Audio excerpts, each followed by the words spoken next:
आप कैसे हैं? बढ़िया है साहब।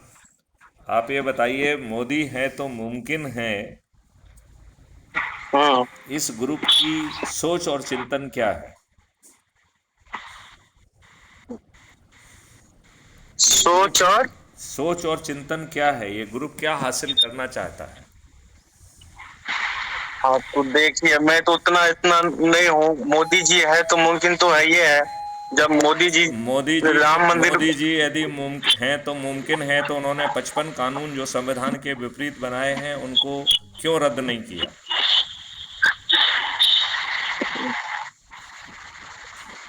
अब इतना उन्होंने जो जानकारी तो हमें नहीं है सर। आर्टिकल 370 जनवरी 2019 में हटाया, उसमें तो दो हाँ। शर्तें थी केवल। एक, कंस्टिट्यूंट असेंबली से कंसल्ट करना है। तो जब कंस्टिट्यूंट असेंबली हाँ। हाँ। एग्जिस्टेंस में ही नहीं थी, तो हाँ। हम इस शर्त को नल एंड वाइड मान सकते थे, शून्य मान सकते थे। और केवल एक प्रेसिडेंट के नोटिफिकेशन से आर्टिकल 370 हट सकता था। तो जो 13 दिन की अटल बिहारी सरकार थी वो भी हटा सकती थी। फिर हमने इतना ड्रामा नाटक हटा क्यों सर। किया? नहीं, इतना ड्रामा नाटक क्यों किया कि गवर्नर रूल लगाया, फिर कहा विधानसभा जो है वो हम्म। पार्लियामेंट है, फिर कहा पार्लियामेंट ही कंस्टिट्यूंट हम्म। असेंबली है। अरे पार्लियामेंट कंस्टिट्यूंट हम्म। असेंबली नहीं हो सकती। Constituent assembly is constituent assembly. हम छोटी सी बात हम्म। कह सकते थे कि अब कंस्टिट्यूंट हम्म। असेंबली नहीं है, लिहाजा ये शर्त निर्मूल हो जाती है। अब एक ही काम है, कैबिनेट जो है अप्रूव करके जो है प्रेसिडेंट के पास भेज दे, तो आर्टिकल 370 हट हम्म। जाता। अब आप ये बताइए, हम्म। आपने हाँ। आर्टिकल 35 एक ही पार्लियामेंट में चर्चा की, आपके एक भी सदस्य ने ये नहीं पूछा कि भाई साहब ये पार्लियामेंट में तो पहले कभी आया ही नहीं है। हाँ। जब ये जवाहरलाल नेहरू पार्लियामेंट में ले जाने की कभी हिम्मत ही नहीं किए, और बाला बाला प्रेसिडेंट हाँ। पर दबाव बनाकर नोटिफिकेशन कराया, तो हमारे संविधान ने हम्म। तो प्रेसिडेंट में जो है ना ये शक्ति ही नहीं दी है कि वो कोई आर्टिकल पैदा कर दें। हम्म। हम्म। तो मैं आपसे ये निवेदन करना चाहता हूँ कि माननीय नरेंद्र मोदी जी बोलिए ने, सर। नहीं, 2014 में एक पीआईएल इसी बात पर लगाई गई थी।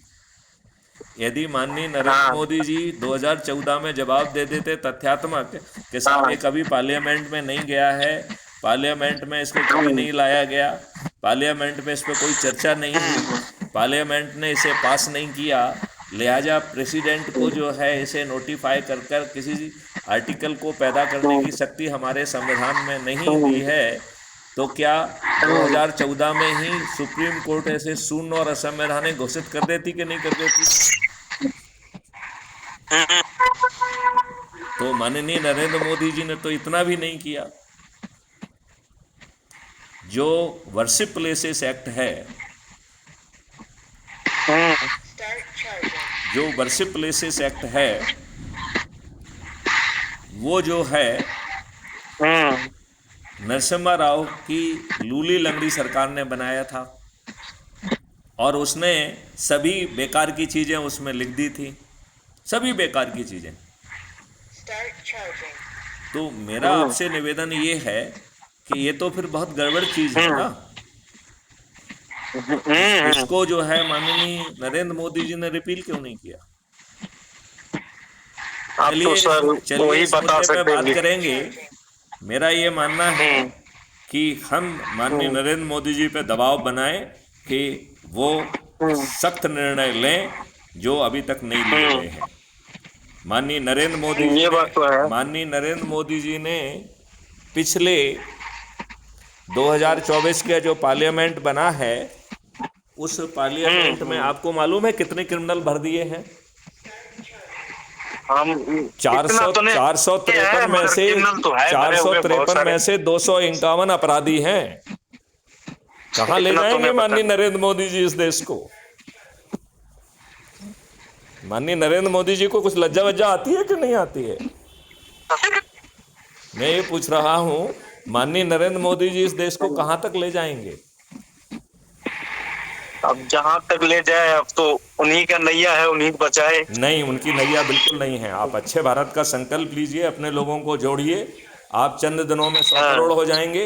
ये राजनेता नरेंद्र हम्म। मोदी सहित आपके चरणों में बैठेंगे।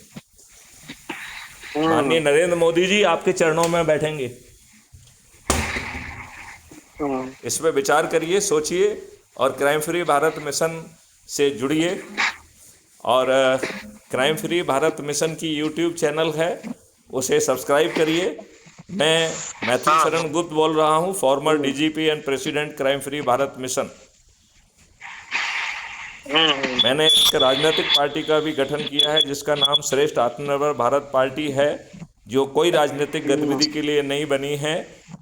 ऐप के माध्यम से जो 6 मेरिट लिस्ट बन रही हैं उनको टिकट देने के लिए पार्टी बनी है।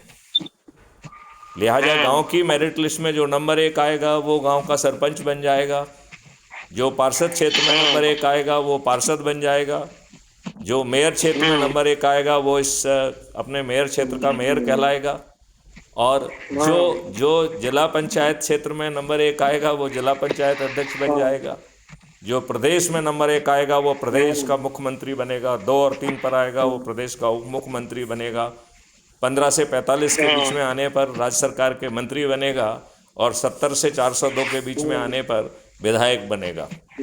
और यही स्थिति राष्ट्रीय स्तर पर होगी। नंबर 1 आने पर प्रधानमंत्री बनेगा। तो प्रधानमंत्री माननीय नरेंद्र मोदी जी नहीं बनेंगे, वो बनेगा जो सबसे अधिक लोगों को जोड़ेगा। ऐसे ही 2 और 3 पर आने पर वो प्रधानमंत्री बनेगा, 82 पर आने पर केंद्रीय मंत्री बनेगा।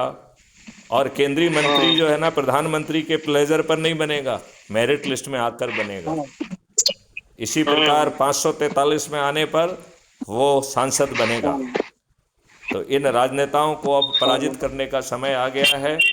ध्यान से सुनिए, अर्जुन यादव जी आप भी सुनिए, एसवी शुक्ला जी आप भी सुनिए, और संकल्प लीजिए crime free Bharat YouTube channel को सब्सक्राइब करिए। और वहाँ पर 10,000 के लगभग वीडियो हैं जिसमें विस्तार से समझाया जा रहा है। ये मेरा नंबर है, तो आप जो है जब चाहें तब मुझसे बात भी कर सकते हैं। क्या आप कोई बात कहना चाहते हैं?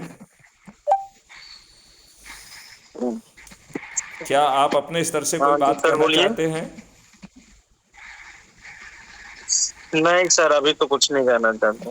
तो आप मेरी बात का विचारण करिए। मैं आपको ढेर सारे डॉक्यूमेंट दे रहा हूं, उनका अध्ययन करिए और विकेंद्रीकृत व्यवस्था के तहत सत्ता का ताज अपने सिर पर रखिए, और मोदी है तो मुमकिन है कहना बंद कर दीजिए। जय हिंद, जय भारत, वंदे मातरम, जय गुरुदेव।